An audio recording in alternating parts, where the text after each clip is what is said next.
Hi, everyone. Welcome to this episode of Claims Never Sleep. I'm your host, Meghan Henry, and today I have a super special episode planned. This is the start of a series that I'm going to be doing with the same panel of four women because we really wanted to get together and talk about, how women can help each other out in this industry rather than put each other down. And not just this industry, just overall. This is not just about claims. It's not just about being in the legal industry. We just have a tendency to not raise each other up, and we're talking about, like, let's change it, let's talk about it, and let's talk about how to be mentors and help each other out. And so we kind of had this idea to do this quarterly podcast to talk about it. So with that, I'm going to bring in my pals, Evelyn, Dawn-Ann, Claire, and Kristin, and we're going to go talk about them this episode. We're just going to introduce them so you know who it is, who you're going to be listening to in the coming weeks. And then in the later episodes, we're really going to dive into the meat of it. So with that, let's bring them in. This is the Claims Never Sleep podcast, presented by Cruiser Mitchell, with your host, Meghan Henry. Good afternoon, ladies. Welcome to this episode of Claims Never Sleep. I'm so happy to have all of you. This has been months in the making, this group coming together. I think Evelyn and I started talking about this podcast idea. What was it? In April? May? Yeah, maybe late spring. It's definitely been a long road of a huge evolution in a labor of love, but I'm excited that we're all here together. Yeah. So for the listeners, I just want you to know what we're trying to do here is we're going to almost have a quarterly podcast with this wonderful group of ladies. And I have to give Evelyn credit because this is really her brainchild idea. And I'll get the floor to you, Evelyn, and I'll introduce everyone in a few minutes. But why don't you just tell us what your thought was when you came to me about this idea, and this is how we kind of brought this group of women together and decided to do this quarterly chat amongst us. No, thank you, Meghan.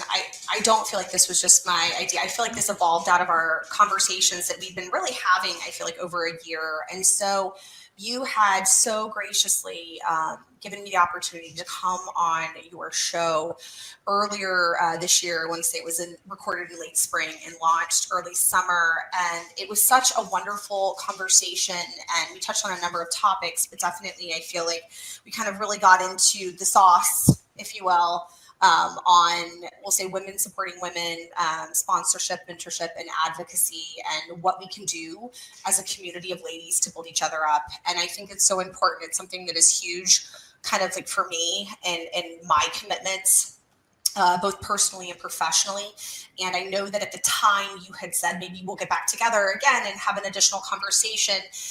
And it's not something I had given a lot of pre-thought to before we started kind of going down that road, but it was something that struck me that I feel like there's such power in multiple women coming together and sitting at the same table and having this discussion. And, essentially, like, we're saying, women should support women, but, it doesn't need to be like, it's not the Evelyn show at all. So, in truth, I felt like, what if we made it a panel discussion and we could touch on different related topics, and then having multiple people at the table who have, different backstories, experiences, perspectives could just make the conversation all that much more rich and meaningful, not only for ourselves, but anyone who might care to listen in. So I think that was really the driving force, at least for me, and just so blessed and lucky to know so many wonderful women in the industry. And we're joined by three others today who I hold in the highest regard. So, yes. See, that's why I put you on the spot, because I couldn't have said it better myself. And I, and today our kind of purpose is to kind of introduce you ladies to everyone out there, and we'll really get into the meat of things moving forward. And as I ask every single person who comes on this podcast, I always want to dive into your story and how you got into claims or how you got into the legal field, because everyone's story is so different, and everyone has a different path as to why we got here, and those paths make us all unique. And I also just think it's really interesting because I like to hear like how people decided, like how you got to where you are. I think it's interesting because everyone has a different road. So with that, I'm gonna start though. I'm not gonna start with you, Evelyn, because you just got a moment. I love it. And you've already been on. I'm gonna get to you less, but I'm gonna start with you, Claire. Sure. And Claire, I have to say, I'm a little bit of a fangirl of yours because I knew of you years ago because you used to have a podcast that I was like, oh, I'm like, who is this? Who's this Claire? Like, and That then other people would tell podcast me, and I celebrated hear 100 you. episodes too. So I want to give a shout out to Greg Hamlin Yes, for that one. Keeping and it going. I had Greg on my prior podcast too, and he's Yeah. delightful, and he sang your praises as well. Yeah. But tell us a little bit how you got into claims, and we'll start there because I have a lot Sure. for you. You have a Sure. lot going on. So when I was in kindergarten and we took out that paper and they're like, what do you want to be when you grow up? I was like, claims. Hello. Like, what else would I do? I'm just kidding. I love it. So in all seriousness, I wanted to be an attorney growing up, and I chose to go to the University of Iowa and be an Iowa Hawkeye. Sorry, Kristin. And when it was, you make interesting decisions and choices when you're younger, and I chose homecoming week as a priority over studying for the LSAT. So I came in with a 145 on my LSAT, and it never dawned on me until this past summer that the option to retake it was there. That was an option? I literally was meeting with a student of mine this summer, and so we were discussing her options, and she said, I've got these, I'm setting aside this time, and this time to take the LSAT, and then we'll just see which score is highest. I'm like, oh, you're going to take it more than once? And she said, yeah, you wouldn't? And I said, I literally have never thought about that until this moment right now. So choices that we make in life. But I did not do really well in the LSAT, and that was kind of where I thought I was going to head in this world. Went off, toured Europe, came back. Relationships matter. I was bartending at a teeny tiny small town bar outside of the University of Iowa. And my doubles partner from tennis, her dad came in and said, what are you doing? And I said, I don't know. If I'm the LSAT, probably not going to law school now. I don't know what I'm going to do. And he said, well, why don't you come work for me? If it goes well, we'll find a way to move forward. And I said, okay, sounds good. It was a workers' compensation defense law firm. So I started as a paralegal, and I learned a lot very quickly. They represented trucking and transportation on the insurance defense side, and also non-English speaking injured workers. So I got to work on both sides. I've lived in Mexico and Spain, and so it was a little bit easier for me to help on the injured worker side as well. And then kind of just fell in from there, decided that I needed to get out of college town. So I came to Des Moines, Iowa, got my master's specialist at Drake University, where I'm now a professor. But I went into the claims side on the TPA world. And I did that for a long time until there are certain leadership moments where I like to call it being brave. And I've made those leadership moments that are pretty brave to make the jumps. And they're usually initiated by someone else saying, hey, what if you just tried this? Mm-hmm. And so I did the leadership jump that we see a lot of people do here, and was able to run my first department. It was really fun on the Farm Bureau Mutual Company. So doing more of the mutual company coming from a TPA was a very different way of understanding claims, but also understanding ownership and who's paying for what. There was a moment where I met a group of people that were talking really heavily about psychosocial issues and doing like this psychosocial prediction back in like 2010 time period. And I was like, this is very interesting. And so I went to go work for them for a while. I made that choice to go learn everything I could possibly learn about what do we know about the neuroscience? What do we know about the biology of people? What do we know what happens to people when they get injured? And I spent a couple of years there learning from the most amazing nurses and the most amazing medical directors on what is it that actually affects people. And I wanted to learn all of that. So I started to do that while I was finishing my doctorate. And when I was coming out of that, I went back into the claims world and was like, I'm going to take everything that I just learned from these people with everything I'm learning in my doctorate. I'm going to start putting this into a claims operations unit. And WR Berkeley is very innovative, and they're always willing to take something on and try it and invest in it. And that's exactly what we did. And so there is the Bourne Workers Recovery Unit that still exists over at Continental Western. And I'm very happy. That is how Kristin and I crossed paths. But that group, once you build something and it's sustainable on your own from a leadership standpoint, then you need to let that go and move on to the next project. That is how Actually, my first husband and I were always very much about that. Like, you build it, you make it self-sustaining, you rise up those leaders that come with you, and then it's time for you to let them keep it and you move on. So I made the choice to go back over to the TPA side and create the Work Comp Center of Excellence that would mimic what we did on the insurance carrier side, but this time the funding is different. So you get a little bit more buy-in on the actual employer side when you're going through those realms. That was really fun. And then I kind of got done with claims because a friend from high school called and said, "You're good at insurance, right?" And I said, "Yeah." And he's like, "Cool. Do you want to come work with us?" And it's one of those people that when you see them calling, you answer the phone. You say, "Absolutely, I will," no matter what the question is. And so I made the choice to go become a chief risk officer of a company that was the most fun, fast-paced world that I've ever been a part of. And that lasted until a layoff. And that was a little nerve-wracking at that point, but it's okay because, you figure things out and you have friends along the way. But that was where I was kind of done relying on other people. And I really wanted to focus on my scope of control about what I wanted to do with this world. What legacy am I going to leave? And I've really liked being a part of the claims world. I think there is a really beautiful ability for us to be single-handed game changers that change the trajectory of people's lives every time we interact with them.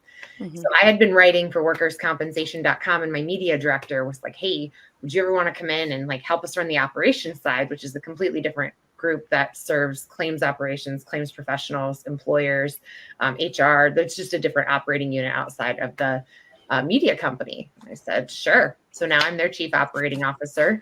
And during this time, I started teaching at Drake University and became full-time and birthed the Master of Science in Leadership program with Dr. Molly Shepard. And now she and I run that.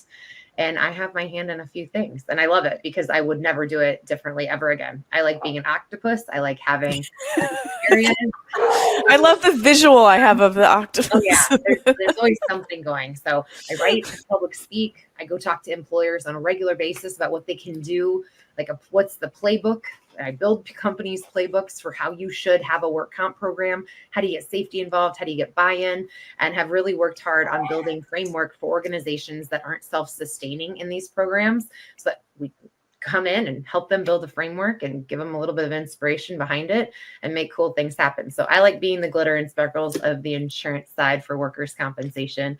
And I like considering myself the coolest kid at band camp. So I couldn't imagine a more perfect person to bring glitter and sparkles into the competition. But I really want to say everything that I've done, I chose to do. So when we say, a lot of people you'll hear say, I fell into this. Oh, I actively chose this. I chose to make good things happen for people. I chose to bring this mindset every day that I was handling claims. I chose to bring this into leadership. I have met lots of resistance about, well, what's the ROI? How do you prove this? I have chose to find allies in different departments like actuary and finance that have helped support my initiatives around this. And there's nothing that makes me happier than showing the naysayers that actually doing good things and taking care of people in the correct way can yield really positive outcomes. Yeah. And I think one of the other big things with that is I love living rent free in people's minds. So when people are like, "Oh, I remember her when," I'm like, "Yeah, I remember you too." So I remember when you didn't believe in what I was talking about. So it's funny that it's now like 2024, here we are. But with the platforms that I've been given, it is my obligation, responsibility to bring people with.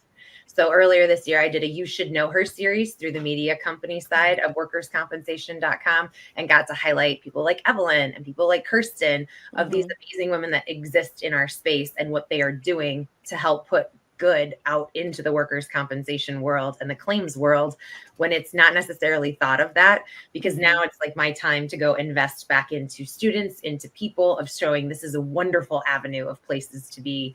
It looks adversarial, but you can be the changing factor in how that is, all through the power of choice and how you want to show up every day. Now, but do you sometimes, is it hard sometimes to always be like, you have such a positive mindset? Like, do you struggle though sometimes to keep it so positive? Because I know I would. I choose it. Every day you get the power to choose it. I think all of us have our own dynamics that we've been raised in, whether it be generational, whether it be familial, whatever that looks like. You still get the power of what goes on up here in your mind. And that power I will never give away to anyone else. I will never, nope, I choose. I get to choose to wake up and take a deep breath in the morning and be like, I am so grateful I'm alive today. And then I get to choose what that next thought is. And this whole like locus of control and whatnot, I just really like being the protagonist of my own story. And I've done a lot of work on this, and the whole neuroscience between how our neural pathways are wired, how we can rewire our neuroplasticity if we just choose. It's been fascinating, and it's where a lot of my research is now in the Kelly Insurance Institute with this wonderful neuroscientist named Eric Eames. He and I are doing the neuroscience research behind what goes on in people's heads when you've had a claim. How do you heal throughout that recovery process? And we aren't looking at it specific to work comp, but just kind of like the claims management overall. And then how do we market that to people to show them that this is like it's an intangible product, but here's what goes on in your brain and why you need to really understand the focal points that exist with that. So there's so much brain science that goes into this. And so I do a lot of speaking now on leadership and confidence and women in leadership and kids and, you know, just how do you step up into your leadership powers? And so much of it is how you want to wire your brain. And I will be unbelievably honest, not every day is easy, but if this place isn't great, what am I going to give out like energetically and whatnot? So I have gotten good at the resilience side, where I don't believe resilience is how much you can endure. I look at resilience from what am I doing to fuel myself first. So I don't think of it as selfish. I just am very intentional with my time, very intentional. So that ends up being, I think, a bigger power of like choice. So if there is something that I get asked to do that I'm not uber passionate about, I won't do it. Or I'll make a recommendation to somebody else and give them the opportunity. Because if I can't show up in my biggest, beautiful, most authentic self, I'm not interested. Yeah. I do want to break in here though and be clear for anyone, and I can't hardly believe there's anyone in the insurance industry that does not know Claire now, but if there are people that don't, she is intentional with her time, and I do see what you're saying, but I also want to make sure that we clarify that Claire is one of the most generous senior leaders in the industry in terms of giving of her time, of her resources, of her connections. And I just think that that's really important to make sure that drop that out there. So. And just one thing before we move on though too is that friend and her dad, like now are they like, oh my God, like it was like that fateful day that they came into the bar, and it totally, I mean, I understand your choices are all intentional, but that changed your trajectory. And are they like, I can't believe I got this? Is Well, fairness. Chris Sheldrup's daughter Lauren is also phenomenal. She's a PhD. She's like, I mean, they're a phenomenal family that pours into other people, and I have the kindest, most generous hearts at all times. So I was not surprised with that, but I think that's also why one of the reasons that I think I'm so passionate about my students. Like I teach a decent amount in the undergraduate program, and I still have the master's program, and Molly and I both teach full loads in both programs, but I wouldn't want it any other way because we have the ability to help kids. And I'm going to say kids are anybody under age 25. So people can get upset with me, but your frontal lobe is not developed until that age. So in my mind, you're a child until that point. There's just so many things we haven't learned by this point. And there's so much that we have to give them in times where we've kind of handed them a world that isn't as easy to navigate as it might have been for us during our younger years, where we didn't have cell phones that were connected all the time. We didn't have all of this information overload or this instantaneous need or feeling to respond to people where you could just shut off. And so I feel like we have such a duty and an obligation to give them everything that we have and so much more, because they are the future. And I love spending time with them. I try to make sure that they're educated consumers of information in a world where a lot of the information that they're going to get thrown at them is false. So if they say, I saw this on TikTok, I saw this on Instagram, I'm like, I don't care. Where's the proof? Where's the research? Who paid for that? You got to be an educated consumer of information. And I think about all of the skills that we learned that weren't taught.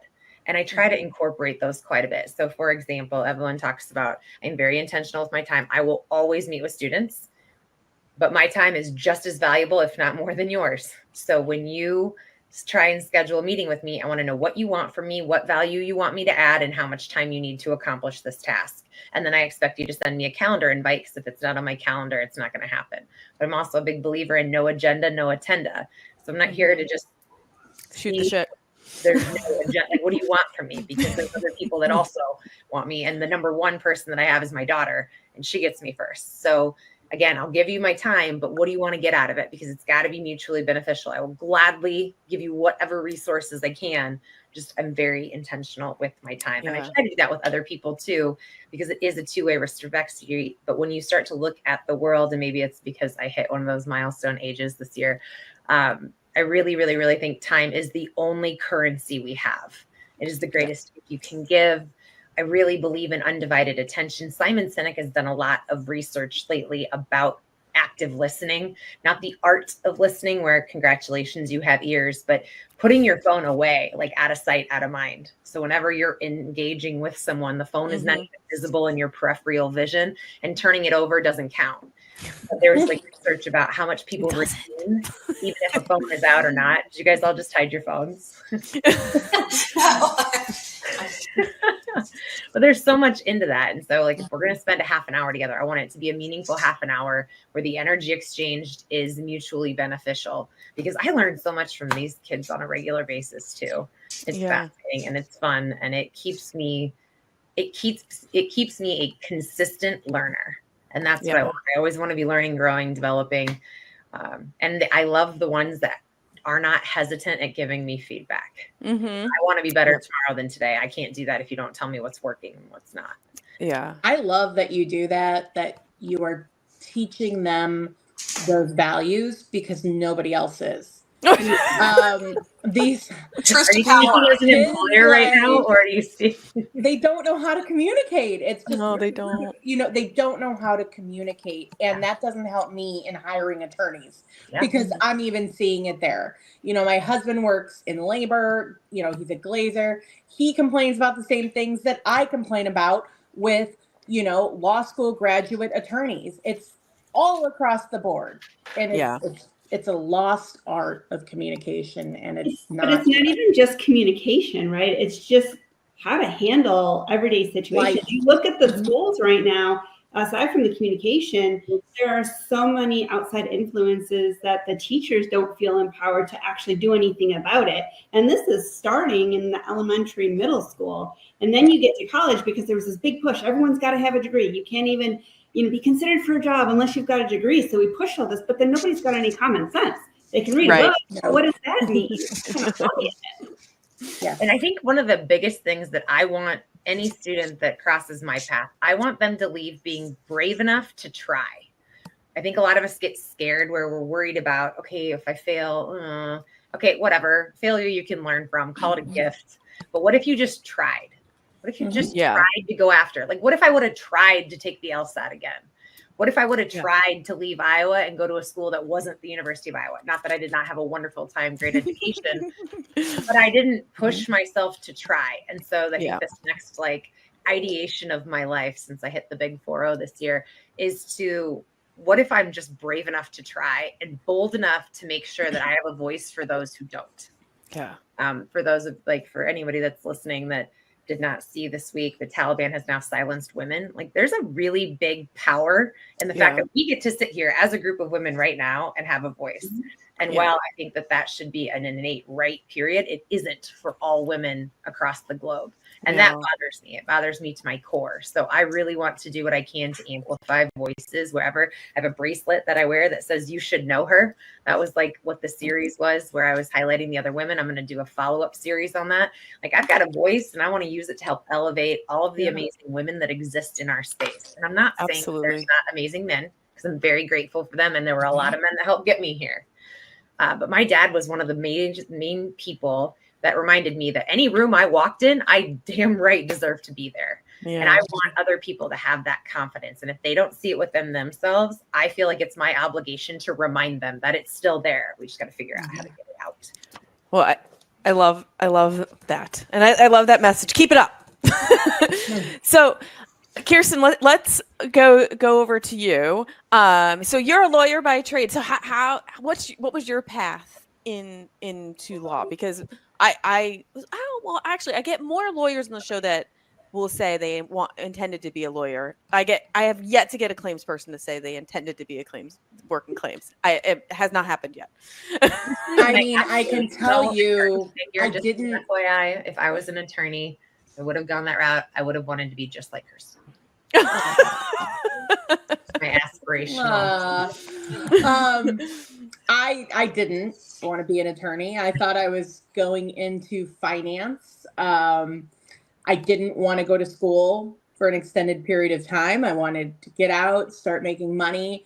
And I took, the classes my freshman year, and I was not all in my freshman year. Okay. I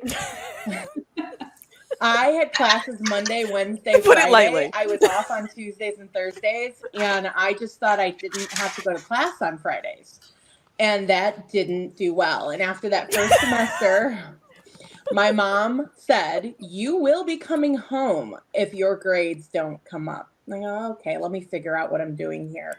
So, and I was always like top of my class in high school and everything, but it was just like that initial freedom.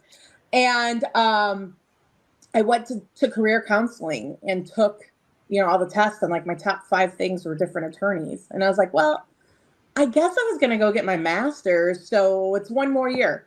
Okay, great. And I remember my roommate laughing at me going, "You can't even go to class and you're going to go to law school?" And I was like, yes, I am. And that was it. That, I applied everywhere, and Valparaiso University, which, I'm in Valpo now, because I grew up in Northwest Indiana. That was where it happened. I made some really great friends there. But I am like, nothing that you learn in law school, I feel like, is relevant to the practice of law. And I think my internships and my law clerking, like, I had these big goals. I'm gonna work corporate law, and I'm gonna come out and work in Chicago and make 6 figures right away. And no, that didn't happen either. 9,000 hours a week. Yeah, the legal profession was flooded. I was doing clerkships, I was doing internships, and I was actually working for a local attorney here in town doing plaintiff side of work comp, personal injury, criminal defense, Social Security, disability. And he said, "Hey, pass the bar and you can come on and be an associate for me." So I did that. Did I ever expect that's what I would be doing? No, but it was a job. And a lot of my friends, A, didn't pass the bar, and B, didn't have jobs. So I was like, all right, I'll do this. We'll see where it goes. Well, I mean, I was with him 7 years, and then I ended up switching to the defense side, where someone just got home. You want to say a quick hello? Okay. I don't know where it is. Can I ask a question here? When we so I know what the LSAT is like from a testing standpoint. What's the bar like in contrast from, like, is it terrible a standardized test, or is it not, let's say, or you have to know shit to take the bar? Like the LSAT, you just have to know how to take a test. Well, I obviously didn't do that. Or you used to learn how to take that test. Because the first time I took the LSAT, I did shitty too. And then I took a class. I'm like, oh, this is how you take it. Like, I had no idea. Because it turns out that if you even could be a very educated college graduate and sit for the LSAT, and if you've never studied, the way the question reads on the page is apparently not the way the LSAT board intended for it to be answered. And you do kind of have to either read a book or take a class on certain things to kind of start figuring out, oh, okay. And it doesn't always make a lot of sense until you're trained to think like that, potentially, just for the purposes of the test. I don't know. That's like my... And it's the timing too. I truly feel anybody could take an LSAT and a bar exam, and if you can really sit there and read it and analyze it, great. But you are under strict time constraints. So when I was studying for it, I was taking time tests. And I didn't think I passed the bar exam the first time, because I had to go down to Plainfield, Indiana, which was like 2.5 hours away. And we went in the morning of, and it's like a big room full of cattle. It's just everybody everywhere. There's people outside chain smoking, freaking out. It was just chaos. And like, you're sitting there going through their flashcards in a panic. Yeah, yeah. I might learn it now. And I look at my friend who's with me and I'm like, I'm going to be sick. And she goes, what? I go, I'm not doing well at all. I ran outside because there was a line for the women's room.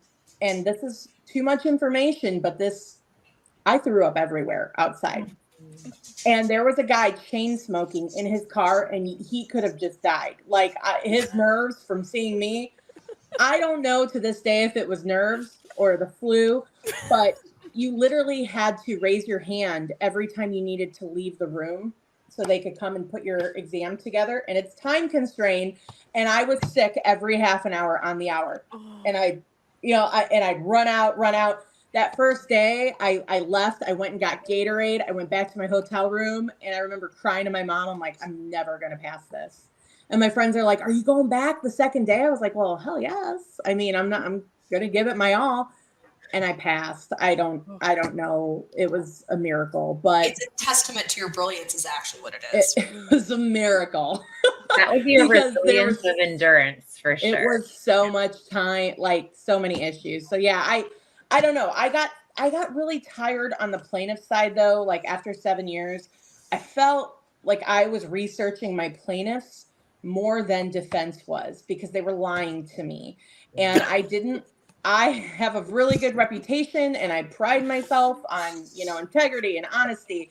And I didn't like being blindsided at a hearing with, bad surveillance, whatever. I'm like, oh. So I switched to defense and I had never, ever done it. I didn't know. I think the first 3 months I was like, I made a horrible mistake.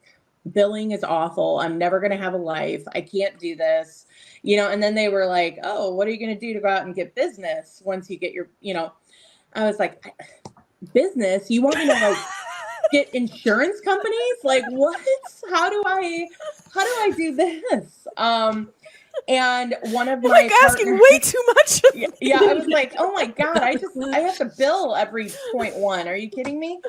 But I knew how to hustle from being a plaintiff's attorney. And I remember my one partner, Stores Downing, was like, okay, we're going to sit down and we're going to talk about every business connection you have. And we can try to see where it can go from there. And it did. My uncle was a high up foreman for K2 Industrial. And he said, and it was a business that my family through generations had worked for. And he said, you know what? I'm going to set you up with my HR lady. Come meet with her. See if you can do something for us. I met her and she said, I love you. I'm telling Amerisher to put you on as panel counsel. Okay, great. Wow. Okay. And I remember my partners had told me, don't bother. We've been trying to get in there forever and it's just impossible. And they're like, why don't you start somewhere smaller? I was like, no, that's not my style. I'll give it hell. So then, we got on panel, went up to Farmington Hills, had the meeting up there. And then I said, okay, well, now we got to get the business. Now I've got to go down and meet all the indie adjusters and, and it's not just meeting them and getting the commitment, it's then getting the files in. Mm-hmm. And it kind of all just spurred and rolled from there. That was 2014. I joined the firm the end of the year. 2017, I was named income member partner and I was pregnant with my little guy who took 4 rounds of IVF. Mm-hmm. It was all happening. We were building our house, like everything was happening. Made partner. I had Jack a month early. And then in 2018, 19, I thought that the firm, I don't know. I thought I would go work with a friend of mine from law school. He was preaching this great culture. And some of the attorneys from my office were leaving and I left for a month. And my clients, like Claire, yep, absolutely. I'll be right over. Okay. And it was awesome. But I realized that firm was not giving me the support I needed. And, I need stuff done. And this is why my clients like me. And I wasn't really getting that. And I came home to my husband, my small baby. I was like, I made a mistake. I made a major mistake. And, my husband's very, whatever, I support you. I called up the managing partner from my current firm and I said, I made a mistake. I need to come back. And they said, yep, with open arms, come back. We'll talk it out. And then 2 years later, I made equity owner. So I run the Indiana practice. I have a couple offices in Indiana. It all just kind of worked out. But I want more and more and more. My first review, I remember it was like within 6 months of being there. And I remember the partner saying, well, what are you looking for out of this? And I was like, to own the place. And they kind of like, one kind of just spit his coffee out almost, was like, what? I was like, well, I want more and more and more. Like, that's what I do. I want to be the best of what I, am doing. So yeah, that's. Okay, I got a question then. So what does success mean to you as somebody who wants more? And how do you know when you have enough? That's a hard one for me. Knowing when it's enough, like what's more and more and more. I want to know, and it's hard because I have to give up so much to let my associates do work. I think that's supposed to be called delegation. It's so hard too, because it's not to my standard all the time. And I'm trying. But I know I might have a sickness in how I am, but my clients are happy with my services. And I want my clients, me being successful is my clients knowing they can trust me to get the job done. They can call me, they have confidence in me, and I'm going to handle it and get the job done. And then, I'm going to close that one file quickly and get 5 more, because I'm not going to drag it out and bill like most defense attorneys do. That's not my style. I get very irritated when I have to keep following up with the plaintiff's attorneys who aren't doing anything, because it blows my mind as a plaintiff's attorney who my boss used to always say, you got to keep the train going down the tracks, meaning you've got to settle, even though he was never there. I was doing that all. But yes, I, as somebody who did that, I'm like, they're not making money if they're not settling. So I cannot comprehend this. But I don't see, I always, and these are conversations I'll have with Claire, I'll have with Evelyn, because, Claire was one of, my initial clients that came in, and she was cleaning house when she went into Continental Western. She's like, yep, firing the Illinois attorneys from your firm, keeping you. And I was like, okay, all right, here we go. She had just had Jack, by the way. Yes. And it was like, Claire, want to be best friends? Absolutely, yeah. I do. Because this was how psychotic I was. I had just made partner and everything, but I wanted to let all my clients know I had a plan in place when I was going out on leave. I was only taking 6 weeks, and it was nothing that my firm mandated of me. It was, oh my God, I worked so hard to get everybody. I don't want to, like, what if they don't handle it to my state? I was freaking out about it. So I actually talked to Claire. I was calling all my clients. I had plans in place, who was handling what. And I think Claire was one of the only people that supported my decision to only take 6 weeks and then work at home part-time for 4 more weeks and then come back full-time at week 11. Everybody else questioned me. We had just built a new house. I wanted to keep earning my wages full. At that time, we didn't have a full maternity leave-in like we do now. It was just all these different pressures, but I also liked what I was doing. And everybody questioned me except for Claire. Claire's like, we are now kindred spirits. We are best friends. I support you. And that was it. And she's introduced me to so many wonderful people. And to the point where I'm walking through a CLM annual, and Evelyn, just, nice smiley face, looks at me and she goes, are you Kirsten? As I'm walking by. I said, yes. And she goes, Claire told me to find you. And I was like, enough said, we're best friends. That's it. And then it's like the CLM gods aligned and put us in our LMI group together, where we kind of trauma bonded We were in a room working on this major case study until midnight for 2 nights in a row, and presented for our LMI, certification. It was amazing. But yes, it's been a wild ride, but as it turns out, I suspect that we all got way more into the weeds than even your Beamer ever. Yeah. So it was good though. It was great. I always say I can teach a young attorney work comp. I can teach anybody work comp. I can teach anybody billing, but I just need them to have the drive, the integrity, and the pride. You know, when I'm looking at new attorney billing every day and I'm like, hey, why'd you bill a 0.4? Oh, I was putting together a desk and a chair at home. Oh, well, isn't that for after hours or the weekend? Or, it's just, or you call a new attorney to talk about something, it's midday and, oh, I'm getting my grocery shopping done. And they're within 2 weeks of starting work here. What? No, you should be at your desk working. Or at least don't tell me you're getting groceries. Right. I do, circling back to what you ladies already said on this call, I do think some of this might be generational. This is stuff I would never have even considered. Right. Being where, and honestly, I'm in my mid-40s and I'm in this industry for 20 years. I'm going to date myself, but I still wouldn't consider it. I'm way harder on myself than Dawn-Ann would have been on me when I worked for her, or my current boss, who's like the CFO. So I don't know. I do think integrity matters. It does. Yeah. Well, and so here I like to subscribe to the belief that never give people a reason to question you. Right. Mm-hmm. So I don't know. I go back to that. So this is where, like, we joke, like, I have 3 jobs, or Kirsten came back from maternity leave too early.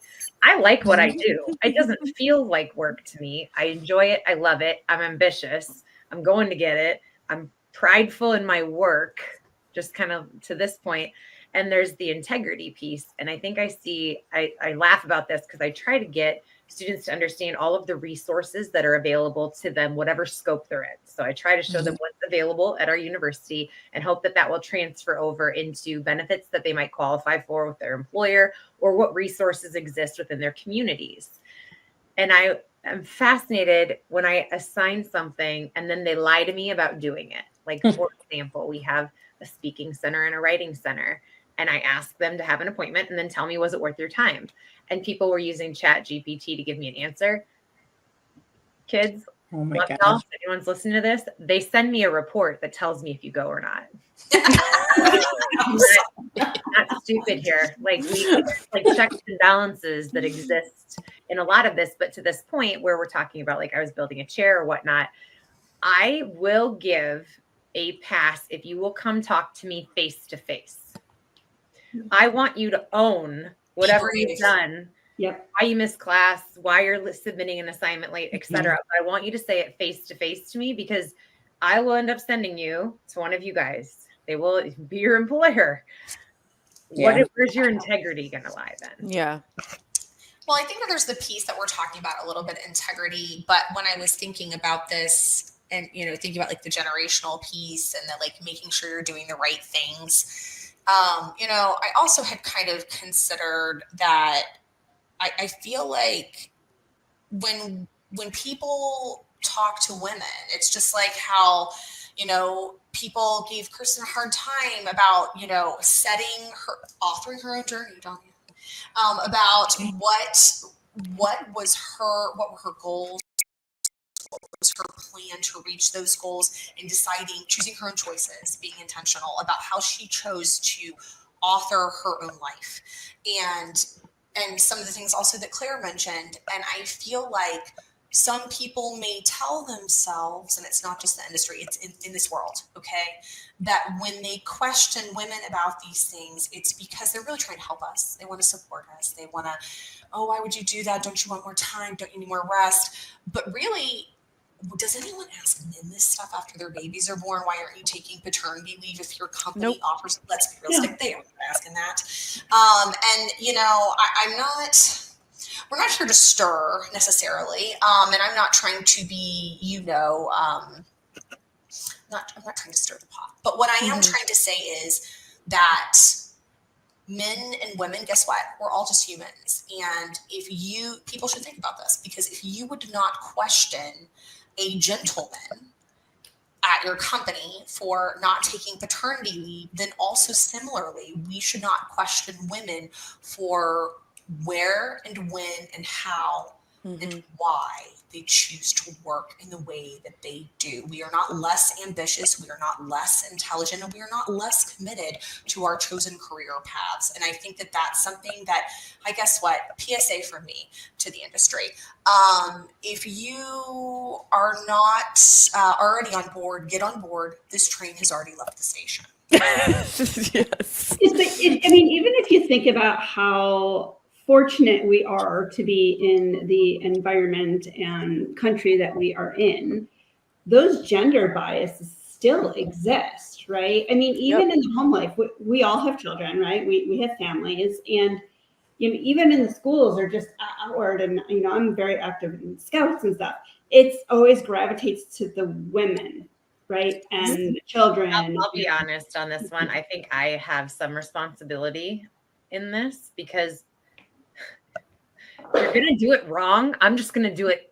I'm going to do it. Well, I think that's strong women have that sense. Like, I'm just going to do it. Yeah. I don't leave a lot up to Sade's dad, because he's not going to do it right, and I'm going to end up redoing it anyway. So, I think that they intentionally do it wrong. At least in my experience. Maybe let's be fair. I'm sure there are some men that don't, but there are a strong group of them that, to get out of it, they will do it wrong. I also buy my baked goods like bad moms. Well, you're not even allowed to bake your own baked goods anymore. Like, you can't even it has to have a label on it. That counts as delegation, though, right? Yeah. There you go. See? Yeah. Perfect. Well, actually, so Dawn, let's move over to you though too. So what was your path into claims? Oh gosh. Well, everyone, first I will say I love listening to everyone's path, because nobody truly has it, firmly planted out. And I feel like I'm a little bit of a newcomer to this group, right? So many of you ladies have known each other, and Evelyn is like, come on. She shared over the summer. She's sending me these text messages, Dawn-Ann, I got something going on, and you're going to be in it. Like, what? I did just put her name on something last night for the CLM.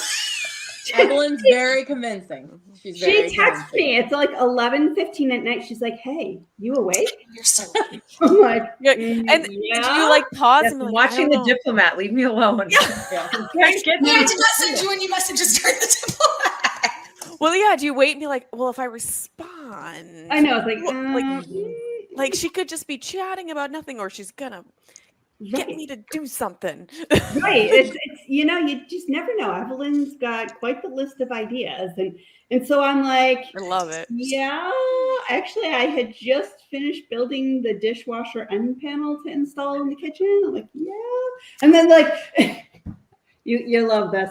So I have one parent in my scout troop that loves to talk. Like, there's a quick chat is an hour, right?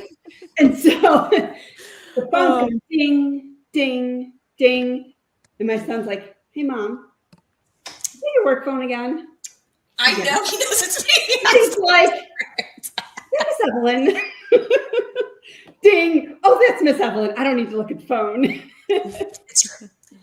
I tend to message in like single sentences and break it out instead of doing like a...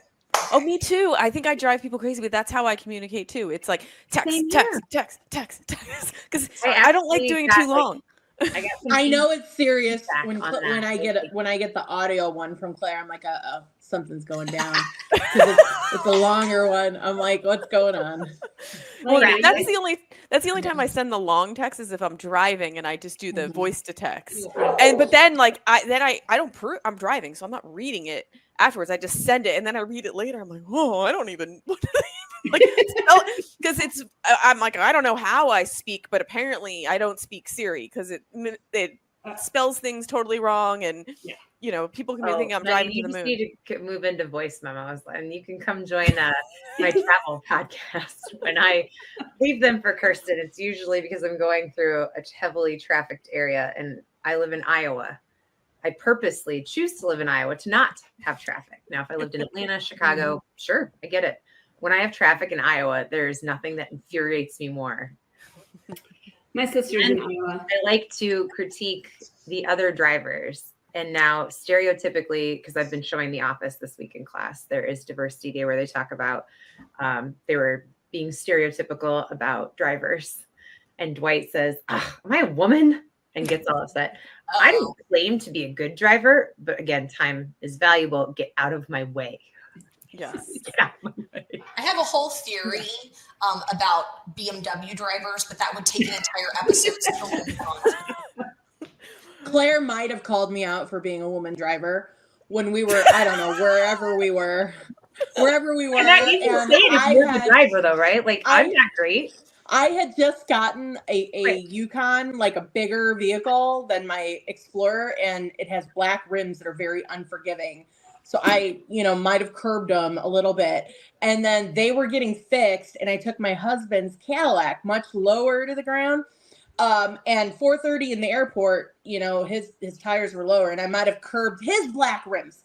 And I was like, oh my God, I can't even. Like, I was planning to come home and buy a black rim repair kit just so he couldn't tell me the whole woman thing. And Claire did. She's like, have you seen The Office? I'm like, I have a girlfriend in the New Orleans area who we're gonna she's gonna remain nameless, but I love her to death. She also was in claims for a long time.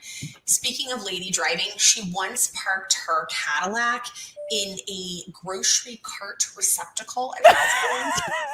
And then she gets out and she can't find her car. Where's my car? It's because it wasn't in the parking space. It was in the grocery carts that were terrible. That might be my new favorite one. Yeah. Well, there's a reason that the stereotypes exist. I don't think I realized how bad I've gotten, except that my daughter is now driving and she likes to critique, and I don't disagree. I just don't care. Just get out of my way. Like, I understand risk management. I've come from this. Get out of my way, and we don't have problems. So whenever my husband wants to throw up the woman thing, now he did curb mine too. So it was like a mutual. It happened. I hope your insurer's listening to this. Yeah, right. And I tell him, I always point out, I was like, but who has more tickets and who has more accidents? And he's like, don't tell me the tickets. You're an attorney, so they don't give them to you because you get rid of them. I was like, yeah, maybe. And anyway, Dawn-Ann, we've sidetracked. Yeah, sorry, I don't even know what happened there, Dawn. I don't know. We don't know how Dawn-Ann got the claims. We just we know about. We know you're a crappy driver. The claims wrong. I was born with a claim in my hand. No, it was the stork that did it. That's right. It was the stork, right? Oh gosh. So claims. Well, I grew up saying I was going to be a neurosurgeon because I wanted to play with people's brains. That was the thing. I made coupons for my grandmother when I was in first grade, one free doctor's visit. I would cash in on that now. Yeah, I know, right? And when she had passed away, my aunt found a shoebox and she kept said coupons. So I couldn't deny that I made them. But I actually went to college and totally intending to go to med school. I mean, that was my thing. And I got into, we had a private school here in the area where I grew up, and it was a pre-med program and all things were great. I moved out on my own. We're going to do this. And then I just started feeling really crappy. And it turned out, I was in and out of the hospital a lot. Nobody really could figure it out. It turned out I had Crohn's disease. So the first of many, I'm an autoimmune nightmare. We have fun with that. And so, a lot of challenges with that. Certainly derailed what my plans were that I had been planning for my whole life, right? And I was very stubborn. So that didn't help my cause at all. Like growing up, you kind of learn as you get into leadership too, that you can still be stubborn, but there's a way to approach it and communicate it, and there's a way not to approach it and communicate it, right? And so you have to learn to speak with a little finesse over the years. But at that time, I hadn't known that, and I was hell-bent this is what I was going to do, and it just wasn't going to happen. So I actually got to the point where I had to take a hiatus from school. And that was really hard because I love learning. And I think that's why I love claims, because you can do claims for 20 years and you'll get something coming across your desk and it's like, how have I never had this before? Like, what is this, right? Mm-hmm. And so, I like to say if I could be a professional student and get the salary that I do, I absolutely would do that. Yeah. Most of my friends don't get it. They want to stay as far away from school as possible, right? And anything like that. But no, so I took a hiatus from school. I was on my own, trying to work part-time, dabble in a little bit of school, and I ended up working for a local HMO. So my background in claims really is all things accident and health. Mm-hmm. All the commercial insurances, government programs is really where I started, and got into self-funded, and just a lot of intentional, kind of Claire, to your point, intentional sidetracks, because I get bored easy. I always want to do similar to you, Kristin. Like, whatever I do, I want to be able to do it well. I dive right in, head first, and, just make sure that you're going to swim, because we're not going to sink. And, I have that just drive to learn more and do well at what I do, not just half-ass it, right? So I started as a claims assistant and befriended one of the VPs. I ended up sitting right outside her office, and I was always asking questions. And she's like, we have jobs that do this stuff, or did you ever think about this, or how about that? So she was really instrumental early on in my career in creating some pathways for me to explore, and was always in my corner. And I just really grew from there. In that first organization I worked for, I was there just shy of 10 years. And my joke is that I've worked in every department there except for HR and finance, but every leadership role has HR and finance. So I knew it all. And I had some challenges to overcome, which to me, I see as character building. As my health would ebb and flow, I had one outside of having my son. I had one disability stint early in my career. Just weird series of events, not knowing what was going on from some new medication. I was out just 6 months, came back, was in a leadership role, and then surprise, found out I was pregnant. And we did in turn lose that baby. But when I came back to work, I had a manager there and came back, and I was like, oh gosh, I just came back. It's a couple months in. Surprise, I'm pregnant. I'm going to be upfront and let her know. And, it's a little, one, you're nervous, right? When I'm in my 20s, right? Mid-20s. And, gosh, I just came back and it was unintentional. And then I've got this, and, I don't want to make my boss mad. And, this individual was very surprising in their response and drove me to work harder, because their comment to me was, I'm really happy for you, but maybe you should do the company a favor and resign now, because it might not turn out well. Oh, what? Well, that's a labor law problem. Yeah. But how do you prove that, right? Right. No. Right. It's a one-on-one conversation. And, shortly thereafter, I moved to another department. I call my VP friend. It's like, what? I think I've got more value to add. And I ended up leading the case management department, which absolutely loved. And I think that move really started to bring things full circle for me, because I started in claims, did a couple of things there, went into case management. Now, it started to bring in those medical elements that I was still, in the back of my head, maybe one day I'll be a doctor, right?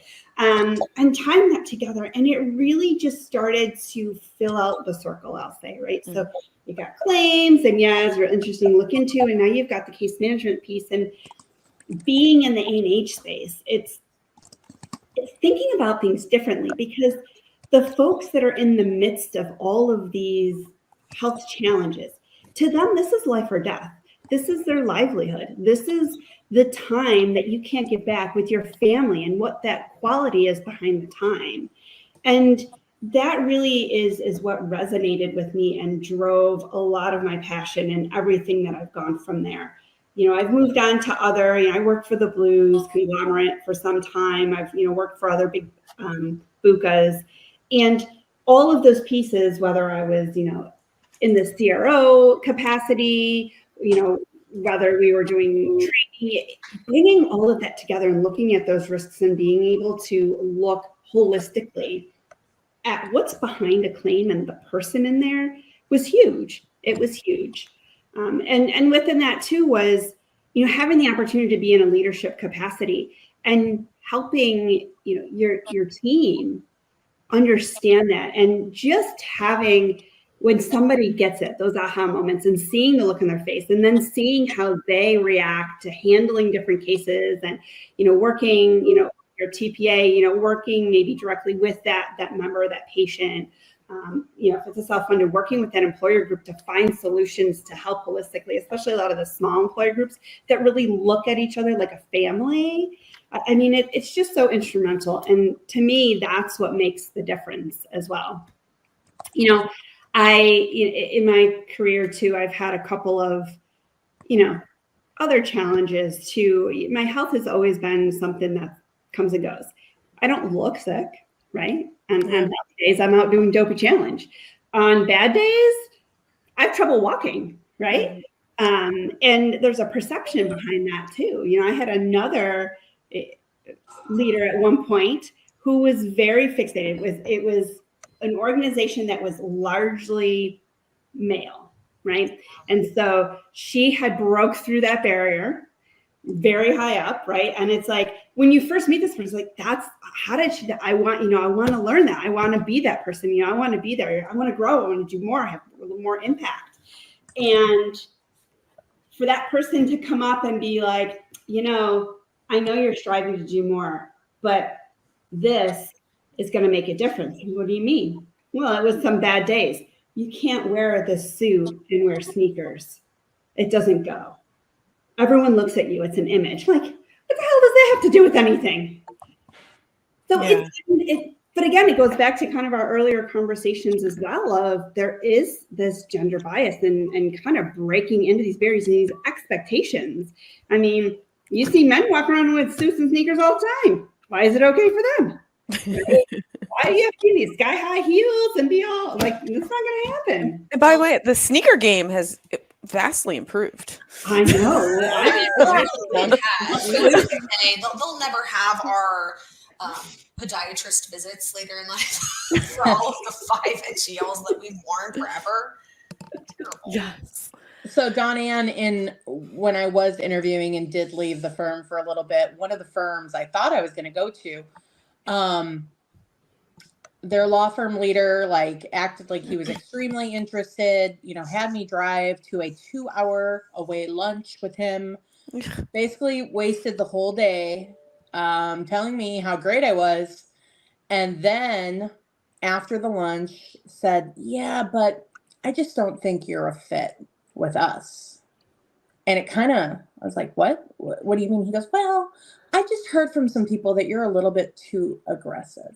Oh, gross. It's for men to be aggressive, right? And I was like, I'm an attorney. I'm representing my clients, getting them good results. What if I was a man, this would be okay. And I have never, ever stopped thinking about that. And he has tried to get me to come back to work for him multiple times. And I was like, do you remember? And he's like, yeah, I made a mistake. I'm like, yeah, you did. Well, we're glad that you can own that. Yeah. Yeah. I'm proud of you for admitting your mistakes. Yeah.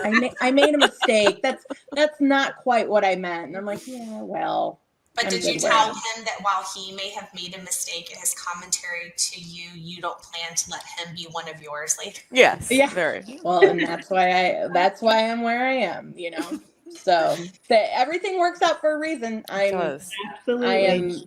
I am happy that didn't work out. So yes. One of the things that that I'm really involved in now as well is scouting. So now it's Scouting America, formerly Boy Scouts of America, right? And so I was a Girl Scout and my Gold Award and all of that stuff. And my son got involved in scouting. And when he crossed over into the troop, very active when he was a cub, and he crossed over the troop and he was kind of like, Mom, I want you there, but I don't want you there. Well, what exactly does that mean, Atlee? It's like, well, I mean, I want to know that you're there if I need you, but I really don't want to see you. right? Because I don't want you to know, what it really. I don't want you to know. Is this what like a secret girlfriend, but like a secret mom? Like yeah, I best guess friends, something like that. Secret. It's RC. Okay. So it was at the time really when Boy Scouts of America expanded to allow female scouts in the pack, they were all aging up to be able to go into troops. So you could have all male troops and all female troops. So I became the scoutmaster of a female troop. Now I don't have a daughter. And so, at first I was like, well, this is kind of weird and whatnot. But then I looked at it as this is the next generation, right, of young ladies. And what better way to start imparting ideals and, working through challenges and just trying new things at this age, at such an impressionable age, right? Mm-hmm. And really showing them, what it's like to have an adult pay attention to you. Not saying that their parents don't or anything, but it's somebody who's not your parent, right? And actually have an interest and make suggestions and try to shape how something happens, or be a confidant, or encourage them to try new things that they maybe would not have otherwise tried. And maybe they'll find a new passion or a new skill or something that they really excel at, right? And just really imparting that much earlier. And then that permeates with their friends, right? Mm-hmm. I love that. I mean, and that's, you are with Scouts what I am with my son's football. Mm-hmm. So he's in Pop Warner. Last year was the first year, the coach was sending out, we need a team mom. We need a team mom. My husband's like, don't you dare. Don't you dare. You don't have time for this. I'm like, okay, fine. I'm going to resist. And then coach is like, we really need somebody. So there I went. And then I got sucked into being on the board, on the Pop Warner board as Scholastics director. And now they're like talking to me about being president next year. And he's like, what is wrong with you? Why do you do this to yourself? But I love these kids and these boys. And, I'm sitting out at practice most days. I'll bring a TV tray out, my laptop, and I'm working. And it's so cute because they're, they were 7U, so 6 and 7-year-olds. And they come over to me and they love me. And they're like, hey, Coach Mom, what are you doing? I was like, I'm working. What do you mean you're working? And I was like, I'm working, guys, like a work, like, and they go, you mean you have a job other than being our team mom? Well, newsflash, team mom doesn't pay. Yes. Right. And I go, yeah. I go, yeah, guys. They go, well, what do you do? I go, I'm an attorney. They're like, what? Like my little mind's just blown. And they're like, who do you work for? I said, I own the place. And they go, oh my gosh, that's so cool. Can we come to court with you? I'm like, yeah. So you should I'm shaping the little boys to understand and know too.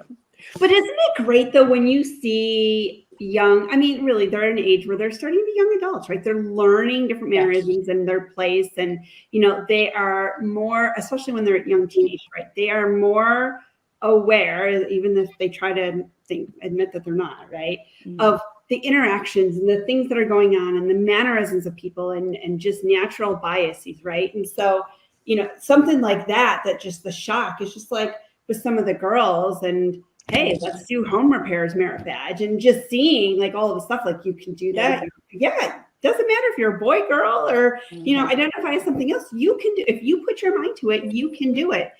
We're all human. Yes. So we can't skip over Evelyn though. No. Evelyn, what's your story? Share your story. I don't know. My story is I was just gonna song you all. Like that's something I say when I quote music lyrics as response, but won't do that. I don't know. I kind of feel like I already somewhat told my story before. I'm sure it didn't include everything. I will not claim to have always known that I was going to get into insurance or claims as a young child. I also, for a time period, thought I would be a lawyer. And even worked at a law firm for insurance defense, mostly general liability and professional lines, med-mal, things like that, right out of undergrad. And very early got into claims, and I started. So I will say I feel very blessed. I'm not just a PNC person or really an A&H person. I have kind of run the gamut, in my career, but I started in group life disability at the Hartford Financial Services and started long-term disability claims. And actually, I will say that had I not had that initial foundation in disability, I think my life actually would be pretty different. And the reason that was so impactful for me, and I don't know if I shared this when you and I met alone, Meghan, is I have a family member from, that was involved in a catastrophic injury when I was a freshman in college. So that person, I got a call at the University of Alabama when I was there. My freshman year was 18, that person had been in a really terrible car wreck, driving themselves, wrapped the car around a tree, had to be extricated from the vehicle, had the body, wearing a seatbelt, had been relocated during the accident to the floorboard of the passenger side of the car, and really just went through that as like a teenager and then into college. And when someone who's in your immediate family has that kind of injury, it is a lived experience that, although it's not my story to tell, really, it impacts the entire family, and it's a lived experience that will forever change you. And if you are blessed and you allow it to, it will shape the future of who you will become. And so, we went through all the things. We were blessed. My parents had really good jobs. We had very good insurance. But even if you have good insurance, sometimes when they call in a trauma team to work on somebody at a trauma, like a level 1 trauma center, the ambulance is covered and all of the hospital facility services are covered. But at least back in the day, and this is still true some places, you could have like specialist surgeons that are technically out of network come in to work on your child or your sibling or your parent. And then not only are you dealing with trying to figure out how to put your life back together if your child or family member has been in a coma for 3 weeks and you're told they'll never be the same, and you have to go to outpatient brain injury stuff. You also have to potentially later fight both the insurance company and advocate with the provider's offices to not balance bill you for hundreds of thousands of dollars. So I will say it is not something that I directly had to undertake because, here I am at that point, like a 19-year-old kid, but I had to watch one of my parents do that hard work, and it's not over, as we all know. In a day or a week, it can take months, it can take years to get all that sorted, and it's unnecessary stress is really what it is for people going through a very traumatic time. And so when I got the opportunity at the Hartford, I thought, this could be really interesting, right? Because I had what we would call a disability situation in my family that was pretty traumatic and catastrophic. And I wanted to see how I would be at claims, if I would like it. And I thought, for a disability standpoint to start, I thought, I like the idea of going out there with the intention of trying to help other people put their lives back together in a good way and help people get, essentially past the trauma. And you're never going to be able to wipe away what has happened, but you can support them in a way that is positive for them. So maybe you're the only bright light they had that week. I've really started, I will say the Hartford's very good, had excellent training, and I started from a place of we're going to do the right thing at the right time for the right reason. It's a credo that I hold to this day in claims and also personally. So I'm not going to say the process, and I think you touched on this briefly before, Meghan, is never adversarial. It can be, especially in litigation and things like that. But I choose to do the right things. I choose to be ethical. I choose to lead teams of people when I have them under me, focusing on we're going to make it right. We're going to do the right thing. And if it's gray, if it's on the line, we're going to err on the side of the insured or the policyholder because that's the right thing to do. Yeah. And so that's kind of for me how it started. And I had experience in long-term and short-term disability as an individual contributor and a manager of others. I worked for a couple of carriers early in my career, I did do some consulting, and I once did recruit lawyers for a year. And we talked about that before.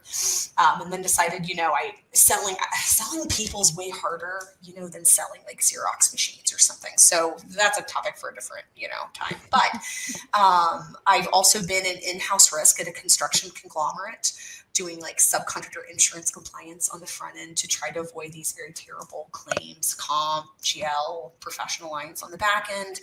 And then I've also worked in the A&H space as well as property casualty for carriers and third-party administrators. And I will say that while I can't say that I always found every single additional opportunity or pivot that I made in my career to get where I am today, I think sometimes, you've got to be lucky and good, right? So you have to be good at what you do. You have to go ahead and you have to accept and rise to challenges. But I do believe you sometimes get opportunities because of timing and who you know and where you are. And I will give all thanks for that. And I'll just say that I have found the insurance space to be such an amazing community of what I'm going to say are, and I know this isn't probably like always, especially for carrier side or something like that. It's not always, or defense side, it's not always our earned reputation in the industry, but it should be, because I have met way more amazing humans in the insurance community than, one, we get credit for, or two, I think even people understand. Most people are in it to do good things and to, promote doing the right thing. And so I feel I'm really filled with gratitude. I think that also something we discussed before is that I love where I am in insurance, and I'm not going to say I'm always going to do exactly this, because you don't know like how your position will evolve over the years or what additional amazing things will happen. But I want young people, because listen, as we always talk about from a recruitment standpoint, as we get older, we need to prepare, as Claire said, the future of the world of work and the community and our industry to come in and learn from senior people and learn from each other, and we can learn from them and build that. We need to do that, but we first have to get them to choose insurance on purpose. And so that is a huge mantra of mine and a mission that I'm on. And also I would say concurrently, I am very dedicated to the ladies movement, if you will, generally speaking, but in an insurance and legal and risk specifically. And that's part of, I think, why you and I came to this, space of wanting to create kind of this panel discussion. And I have been, I keep saying blessed, but, grateful, because I have been so lucky to get to know every single lady very well on this panel. And, Claire and I met actually online in Alliance of Women of Workers' Compensation kind of webinars that where Claire was leading, because she's been in it forever and she's senior, and it was kind of like essentially guiding like these chats or whatever, and they were small groups, and it was COVID, so we're all together, though virtually, and so that's when she and I think first kind of interacted. And then, as Kristin said, we actually officially met this year, but I feel like we get on like a house on fire, and we had our common interaction of who I always say is one of the best humans, who is Claire. And I have found that, as it turns out, Claire, I think, is kind and wonderful and generous to everybody, but her core group, if she ever says, go talk to this person, guaranteed they are also a great human. So I was like, oh, Kristin, I love you. And then, like, to be honest with you, LMI was amazing. And actually, I had interviewed, 3.5 years ago with Dawn-Ann for something, and just timing, I think, and it hadn't worked out for timing. And she called me, we messaged each other around Mother's Day, maybe 2.5 years ago. And she's just like, do you like where you are right now? And I'm like, I do. And, but I wasn't really thinking leave, because I've been there 5 months. Was I really that nice about it? She was, so kind as to think of me for an amazing opportunity that has turned into really, I feel like, so much more than I thought that it would. And so, what started as her kind of recruiting me to come into the organization, and I worked for her for a solid 2 years. And while I do not anymore, we work very closely together every week. And I'm grateful because I feel like Crum and Forster is a great place to work. Yeah. And I stand beside that just because I do think as an organization, as a carrier, we are putting the work in to do the right things and to be innovative. And we care about the human element because that's what's really important. So that's kind of, I guess, my story. I'm sure I have other fun on-dets that we could share, We will definitely, or there'll be definitely opportunities to share more, because like this is part 1, right? No, I'm so excited. and I'm excited, and and again, thank you, Evelyn, because this was your kind of your idea. But I still feel like it was a mutual idea, but okay. Well, before we close up, I just want to go around though, and I'll start with you, Evelyn. Like, briefly, what do you hope our listeners get out of this series? That is such a great question. And I feel like there's so many things, actually. I feel like I hope that they take out of this series. I guess I hope that, we're going to hit some of all of our goals. So for me personally, I hope that young people out there who are trying to make major life decisions, because college, right, is so early and young. You are such a young person and you are still a child, I think, is really Claire mentioned. And I want people, though, to learn more about the industry and about what we do a little bit, and to choose insurance on purpose. So that's one. 2, I want people that care, or maybe that are on the fence of caring, to learn more about female leadership and mentoring and sponsoring and, reaching out, whether it's to us or somebody else that's in their direct network, to form the ties that bind and to continue to, it's kind of like we're a chain, right? And there's always going to, in my opinion, there's always one more seat at the table. There's always, room to add additional links. And, we get stronger as a group, bringing other people to sit at the table that have, various views and perspectives and backgrounds. And we get stronger the more people we have as a collective. So there's that. And I think, more than anything, I think that this is potentially, and maybe I'm being too hopeful, but I don't think I am, because I know all of you fairly well. I think this is an opportunity for us as only, 5 women to make a difference, even if it's a small difference potentially in the lives of other humans. And so that's why I'm here. I am here to put something good out into the world because other people have done that for me, and I want to pay it back and I want to pay it forward.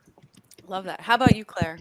I would say I want this to be inspiring for people to be their bravest version of themselves. Like, we've already done a lot. I think we were talking about, 20 some years of doing some of this stuff.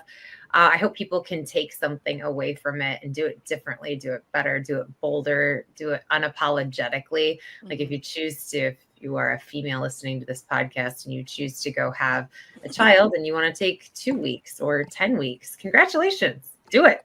Do whatever you want. And I hope that we also are good at empowering each other as much as we have, when we look at the gender bias that exists, women are the worst towards each other. We are. And when you start to look at the data and the statistics and the objective findings that support that, it's really disheartening. So I think we really showcase, like, hey, this is how you elevate one another. And that has been one of my newer goals of the past probably 3 or 4 years, where it's like, okay, how do we help teach other women how to help, inspire, encourage? Because if you look at the media or movies or, any type of streaming of anything, they pit women against each other. And that's not, like, I mean, look around this room. Yeah. That's not what we're doing. I want you to win. Absolutely. How about you, Kirsten? I want women and people, I mean, men, everybody, to realize that bringing in a strong person to your company is not a threat. Okay. Yes. It helps. Okay. And I know a lot of people feel threatened by others, and it's like, no, I want strong people to make my team stronger. I want nothing more than to be able to turn some of my longtime clients over and say, here, let me have this attorney help you too, and help them start developing business. One of my new associates landed a pretty big client, and I was so proud of her for it. It's not threatening. Like, I want people to have this confidence to help each other, to share the information, and to not be afraid to hear no. I so many times these young attorneys are out there trying to do business development are like, but what if they say no? And I go, what if they say no? Okay, calendar a follow-up and reach out again in like a couple months, because you know what? One day their situation's going to change, and you're showing that you're consistent, you're still thinking of them, and you'll do a great job. So the worst they can say is no. And I like what we have going, the support.